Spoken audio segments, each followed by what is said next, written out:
بسم اللہ الرحمن الرحیم۔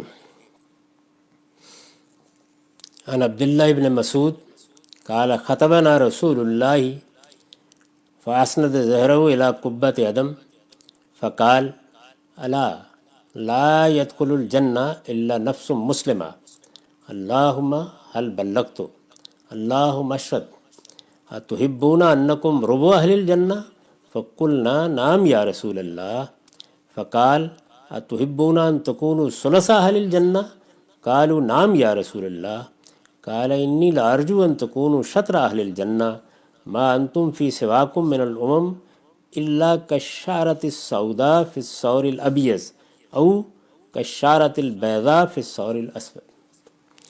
عبداللہ بن مسعود رضی اللہ عنہ سے روایت ہے کہ رسول اللہ صلی اللہ علیہ وسلم نے ہمیں ایک خطبہ دیا۔ آپ اس وقت چمڑے کے خیمے سے ٹیک لگائے ہوئے تھے۔ آپ نے فرمایا آگاہ رہو، جنت میں صرف وہی جائے گا جو اپنے آپ کو اللہ کے حوالے کرتے۔ حدیث میں اوپر جو الفاظ استعمال ہوئے ہیں وہ ہے نفس مسلمہ۔ جب کچھ چیزیں اصطلاح بن جائیں تو ہم ان کے معنی یا ان کی حقیقت کی طرف متوجہ نہیں رہتے۔ یہ جو اسلام کا لفظ ہے، ہمارا دین ہے، ہم اس لفظ کو ایسے ہی عام طور پہ زبانوں پہ لاتے ہیں جیسے فلاں یہودی ہے، فلاں نصرانی ہے، فلاں ہندو ہے، ہم مسلمان ہیں۔ تو ایک چیز کو ہمیشہ غور سے دیکھنا چاہیے، اس دنیا میں جتنے مذاہب ہیں، جتنے فلسفے ہیں، سب کے سب شخصیات سے نسبت رکھتے ہیں۔ یعنی اگر بدھ مت ہے تو وہ گوتم بدھا سے، سدھارتھا سے نسبت رکھتا ہے۔ مسیحیت نہایت افتخار کے ساتھ اپنے آپ کو یسوع مسیح سے یعنی سیدنا مسیح علیہ السلام سے نسبت دیتی ہے۔ یہود تو اپنے ہاں گویا یوں سمجھ لیجئے کہ اس بڑے قبیلے سے نسبت دیتے ہیں، گویا خالصتاً نسلی نسبت کے ساتھ اپنے مذہب کو تعبیر کرتے ہیں۔ بنی اسرائیل کی تعبیر بھی ظاہر ہے کہ اس چیز کو بیان کرتی ہے کہ وہ کس کی اولاد ہے۔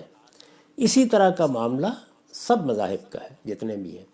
آپ اگر دیکھیں غور کر کے تو یہ اسلام ہے کہ جس میں یہ طریقہ نہیں اختیار کیا گیا، اور قرآن مجید نے ہمیں یہ بتا دیا کہ یہ یوں نہیں ہے کہ یہ محمد الرسول اللہ کا دین ہے جس میں یہ طریقہ نہیں اختیار کیا گیا، یہ انبیاء کا دین ہے۔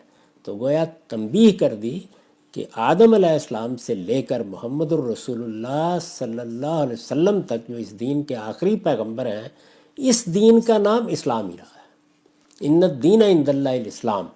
اسی اسلام کے فرقے اور گروہ اپنے آپ کو شخصیات سے بھی منسوب کر لیتے ہیں، جیسے ہمارے ہاں جو فقہی مذاہب پیدا ہوئے، حنفی، شافعی، مالکی، ظاہر ہے کہ وہ شخصیاتی سے نسبت پائیں گے۔ اسی طرح سے مدارس، شہر، دیوبندی، بریلوی، تو عام طور پر اس طرح کی نسبتوں کے ساتھ لوگ اپنی شناخت قائم کرتے ہیں، لیکن وہ شناخت جو اللہ تعالیٰ نے ہماری قائم کی اس کے لیے تعبیر ہے اسلام، اور اسلام کو ماننے والے جو ہیں ان کا نام ہے مسلم۔ یہی بات ہے کہ جس کو قرآن مجید نے بیان کیا کہ تمہارا نام تمہارے باپ ابراہیم نے مسلمان رکھا ہوا ہے۔ وہاں پر حضرت ابراہیم کا حوالہ اس لیے دیا ہے کہ بنی اسماعیل مخاطب ہیں، یعنی ان کو کہا ہے کہ یہ تمہارے باپ کا رکھا ہوا نام ہے، اس نے تمہیں یہ نام دیا تھا، اور اس نے یہ کہا تھا کہ اسلمت لرب العالمین، اور اس طرح گویا اسلام کی حقیقت بیان کی تھی۔ تو حقیقت کیا ہے اسلام کی؟ یعنی کیا یہ محض ایک مذہب کا نام ہے؟ اس کی حقیقت یہ ہے کہ اپنے آپ کو آپ نے اللہ کے حوالے کر دیا، اللہ کے سپرد کر دیا۔ یہ اصل میں اسلم تو نفسی الیک، اس کی تعبیر ہے۔ ہماری رات کی جو دعائیں ہیں، رسالت مآب صلی اللہ علیہ وسلم نے جو سونے کی دعا سکھائی ہے، تو دیکھیے نا کہ اسلم تو نفسی الیک وفوضت امری الیک، یعنی میں اپنا معاملہ تیرے سپرد کرتا ہوں، اپنا وجود تیرے حوالے کر رہا ہوں۔ تو وہاں بھی یہی لفظ اسلم تو استعمال ہوا ہے۔ تو یہ نفس مسلمہ جو ہے، یعنی ایک انسان جب اپنے آپ کو اپنے رب کے حوالے کر دے، رب کے حوالے کرنا ظاہر ہے ایک شعوری احساس بھی ہے، بندہ اس کا فیصلہ کرتا ہے، وہ اس دنیا کی زندگی میں اپنی حیثیت متعین کرتا ہے اور اپنے خالق کی حیثیت متعین کرتا ہے۔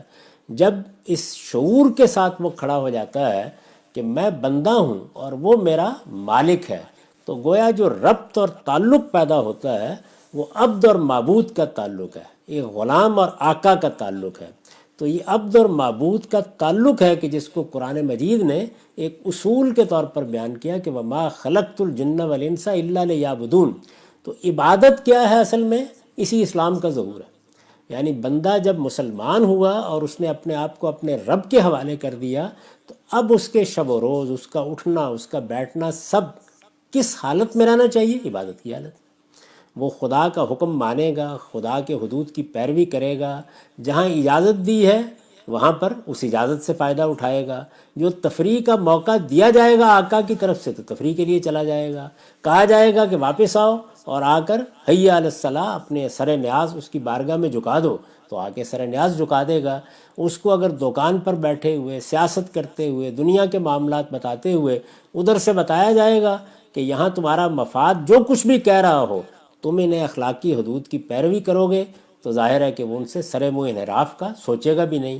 یہ سب جو رویے ہیں یہ اس بنیادی حقیقت کے اعتراف سے پیدا ہوتے ہیں کہ میں اس پروردگار کا بندہ ہوں اور مجھے اپنے آپ کو حوالے کرنا ہے۔ یہ حوالے کرنے میں پھر کوتاہی ہو گئی، غلطی ہو گئی، انسان پھسل گیا، کسی وقت اس کے مفادات غالب آ گئے، کہیں جذبات غالب آ گئے، کہیں تعصبات نے راہ کھوٹی کر دی، یہ سب ہوگا۔ لیکن اگر حوالے کر چکے ہیں آپ تو کبھی آپ بندگی کے اس احساس سے محروم نہیں ہو سکتے۔ تو بندگی کا یہ احساس اپنے آقا اور اپنے مالک اور اپنے خالق اور بادشاہ حقیقی کی طرف بار بار لوٹنے کے لیے مجبور کرے گا۔ یہی وہ چیز ہے کہ جو ندامت پیدا کرتی ہے، توبہ و استغفار کو انسان کا وظیفہ بناتی ہے۔ یہ ایک بندہ مومن کی زندگی ہے جس کو حوالے کرنے سے یہاں تعبیر کیا ہے۔ تو آپ نے فرمایا آگاہ رہو، جنت میں صرف وہی جائے گا جو اپنے آپ کو اللہ کے حوالے کر دے۔ یہ جانتے ہیں کہ اس کا مقابل کیا ہے؟ یعنی اللہ کے مقابلے میں سرکشی اختیار کر لے۔ جنت میں کیسے جا سکتا ہے؟ اللہ کے حوالے کر دیا، یعنی عبد اور معبود کے تعلق کو شعوری سطح پر تسلیم کر لیا، آ گیا وہ پروردگار کے سامنے۔ اب غلطی ہوتی ہے، غلطی تو آقا کے مقابل میں غلام سے بھی ہوتی ہے، روز ہوتی ہے۔ یعنی ایسا بھی ہوتا ہے کہ دن میں 10 مرتبہ غلطی ہوتی ہے۔ تو ہمیں جو تعلیم دی گئی ہے وہ یہ ہے کہ اس کو بھی معاف کرنا ہے۔ تو ہمارا مالک، ہمارا خالق اور ہمارا بادشاہ وہ کیوں معاف نہیں کرے گا؟ معافی، استغفار، وہ پھر ایک بندہ مسلم یا ایک نفس مسلمہ کا گویا شب و روز کا وظیفہ ہے۔ غلطیاں ہوں گی لیکن وہ اصلاً اپنے رب کے حوالے کیے ہوئے ہیں، یعنی اس کے ہاں کوئی سرکشی، کوئی تمرد نہیں ہے، وہ اپنے پروردگار کی بندگی میں آ چکا ہوا ہے اور اس تقاضے کو اس نے پورا کر دیا ہے کہ وَمَا خَلَقْتُ الْجِنَّ وَالْإِنسَ إِلَّا لِيَعْبُدُونِ۔ یہ پورا ہو گیا، اب کوئی فکر کی بات نہیں ہے، اب غلطی ہوگی، سرکشی نہیں ہوگی، تمرد نہیں ہوگا۔ تو یہ درست فرمایا اس حدیث میں جو بات بیان ہوئی ہے۔ پھر فرمایا پروردگار کیا میں نے پہنچا دیا؟ گویا آپ نے اس کو اتنی اہمیت دی اس بات کو کہ اس موقع پر یہ کہا کہ یہی بات تھی نا مالک نے مجھے پہنچانی تھی، یہی حقیقت ہے نا پورے دین کی، یہی وہ پیغام ہے نا جو میں لے کے آیا ہوں، میں نے پہنچا دیا۔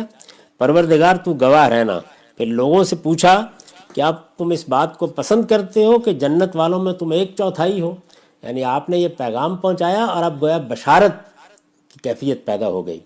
تو پوچھا جنت والوں میں اگر 1/4 تم ہو، یعنی جنت میں جو لوگ بھی آئیں گے، بہت امتیں آ چکی ہیں، بہت قومیں دنیا میں آ چکی ہیں، قیامت تک آئیں گی، تو ان میں جو جنت میں لوگ منتخب کیے جائیں گے محمد الرسول اللہ کے پیرو۔ آپ نے پوچھا کہ 1/4 ہو تو مطمئن ہو؟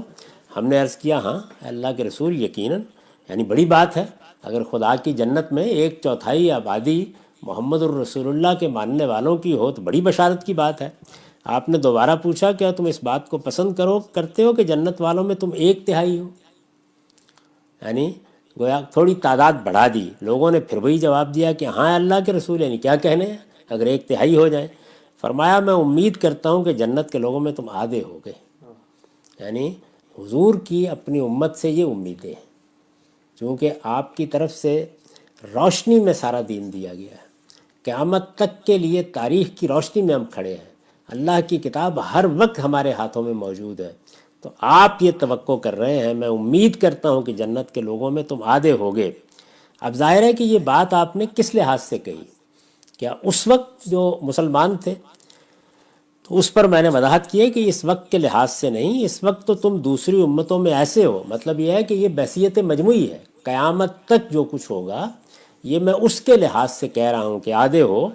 اس وقت تو تم دوسری امتوں میں ایسے ہیں جیسے سفید بیل کے جسم پر ایک کالا بال یا کالے بیل کے جسم پر ایک سفید، یعنی اس وقت تمہاری کوئی حیثیت ہی نہیں ہے۔ اس وقت تو چند سو چند ہزار، یہ اس وقت کی بات ہے، زیادہ سے زیادہ دنیا کی آبادی میں 1 لاکھ، تو اس وقت بھی دنیا کی آبادی بہت تھی اور بہت قومیں پیچھے جا چکی تھیں۔ تو حضور نے گویا اس جانب توجہ دلائی کہ میں یہ کہہ رہا ہوں کہ میری امید یہ ہے کہ یہ ساری دنیا میں جو کچھ بھی لوگ آئیں گے، جو کچھ بھی آئے، جب ان کے لیے اہل جنت منتخب کیے جائیں گے تو آدھی آبادی تو تمہاری ہوگی۔ اس کی آگے اگلی روایت میں مزید وضاحت ہوئی ہے، تو اس کے بعض پہلوؤں کو ہم وہاں سمجھیں گے۔ یہاں جس چیز پر ہمیں، جس میسج پر یا پیغام پر نگاہ رکھنی چاہیے وہ یہ ہے کہ جنت میں جانے کے لیے میں ہوں، آپ ہوں، ہر ایک کو نفس مسلمہ پیدا کرنا ہے، یعنی اللہ کے حوالے ہو کر رہنا ہے، اٹھنے بیٹھنے دنیا کی زندگی میں ہر موقع پر۔ وآخر دعوانا الحمدللہ رب العالمین۔